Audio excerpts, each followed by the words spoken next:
Brazil is not the only scene of massive upheaval in recent weeks.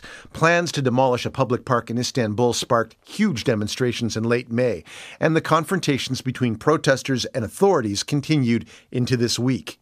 Brazil and Turkey are both described as emerging markets, countries where rapid growth and industrial development is profoundly transforming the society. But Niall Ferguson argues that wealthier nations may be in for some profound change of their own. In his new book, The Great Degeneration, How Institutions Decay and Economies Die, Ferguson says growth is declining and our institutions are crumbling, from the legal systems to the public schools. Ferguson is a professor of history at Harvard University and the author of The Ascent of Money and Civilization. For a look at what's happening in Brazil and Turkey and what it means to us in Canada and the United States, Niall Ferguson joins me today from our New York studio. Niall, welcome to Day 6. Thank you, Brent. In your book, you argue that Western institutions are breaking down to the detriment of growth and stability. But what is the worst-case scenario? If the trends that you describe go unchecked, what could happen? Adam Smith has this great concept of the stationary state in The Wealth of Nations. He's actually talking about 18th century China, which had, as he rightly discerned, essentially stopped growing. And that means you get permanently higher unemployment or underemployment.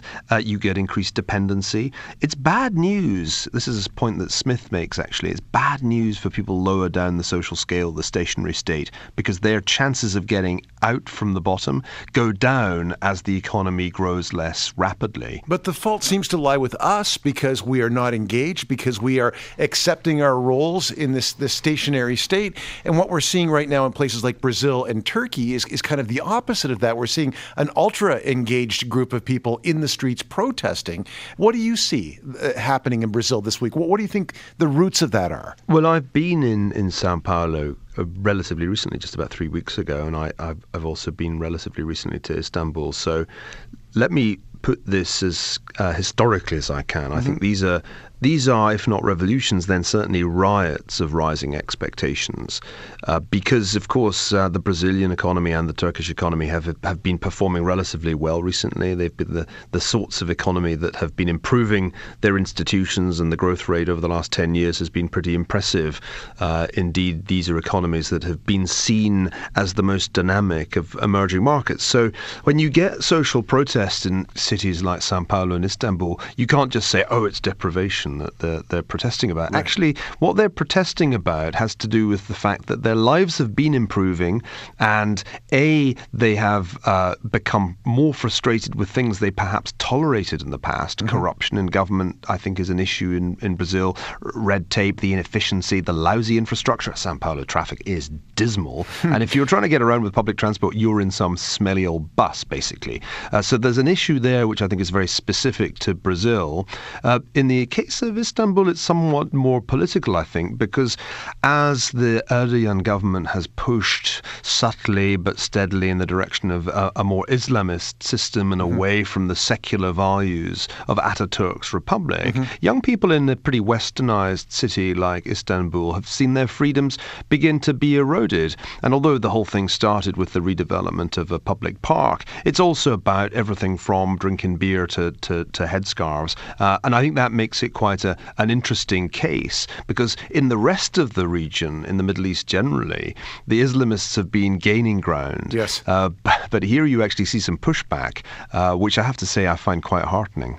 Well, but let's look at in Brazil, then. It's more of an economic issue. And you mentioned the infrastructure, and one of the sparks of this protest was the transit fare hike that was imposed. Is this about Brazil's infrastructure problems, or is it simply a matter of inflation? I don't think it's a mainly inflation story, though inflation has been edging up. I think it is maybe a bit to do with the fact that the Brazilian reality does not quite measure up to the Brazilian image. For years, Brazil has been portrayed as a kind of glamorous partying place where everything is getting better.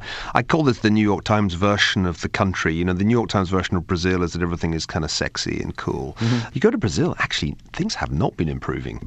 And also the institutional priorities of the government are being questioned right now with the World Cup and the Olympics being given priority in terms of spending. So the people in the streets wish that other priorities were forwarded. I think we saw something of this in South Africa as well. You know, the building of fancy new stadiums is not really something that massively impacts for the long term the quality of life in a society. And, you know, much as the Brazilians love their football and look forward eagerly to triumphing in the next World Cup, you know, the truth is that getting better public transport in Sao Paulo would be a more welcome use of public funds. But what do you make of the fact that these two international scale protests broke out days apart? Are there commonalities, or is it a coincidence that these two countries have erupted more or less at the same time? I think it probably is. I doubt that terribly many people have been sort of sitting in Sao Paulo looking at events in Istanbul saying, hey, we should get it on. However, having said that, I think the possibility exists that there will be some kind of contagion effect, that other cities will get their share of disturbance of youth riots this summer.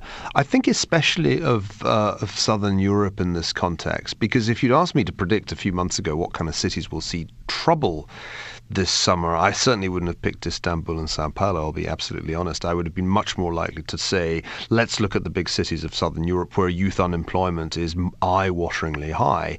If you had to kind of take a punt, you would say there could be trouble in Madrid, Barcelona, there might be trouble in Lisbon, there might be more trouble in Athens, there might even be trouble in one of the big Italian cities. And you know what? Paris also strikes me as a very, very interesting place. Well, Paris already had major protests in 2013 over gay marriage.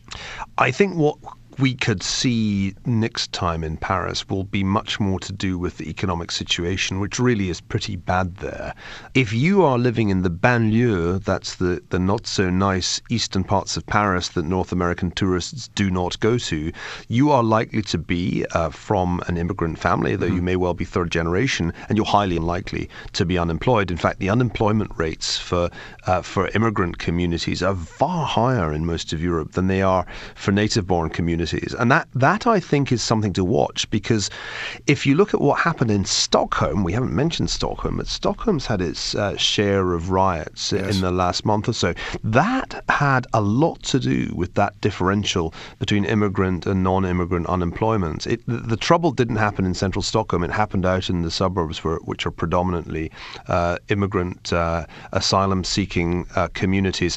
And that's Europe's biggest social problem. It's not so much youth unemployment, it's minority youth unemployment that we should look closely at, because after all, in 2005 you had tremendous instability in the banlieue. The economic situation was way better then. Let's for the last minute that we have, let's return to Canada and the United States and to what we think of as the West here.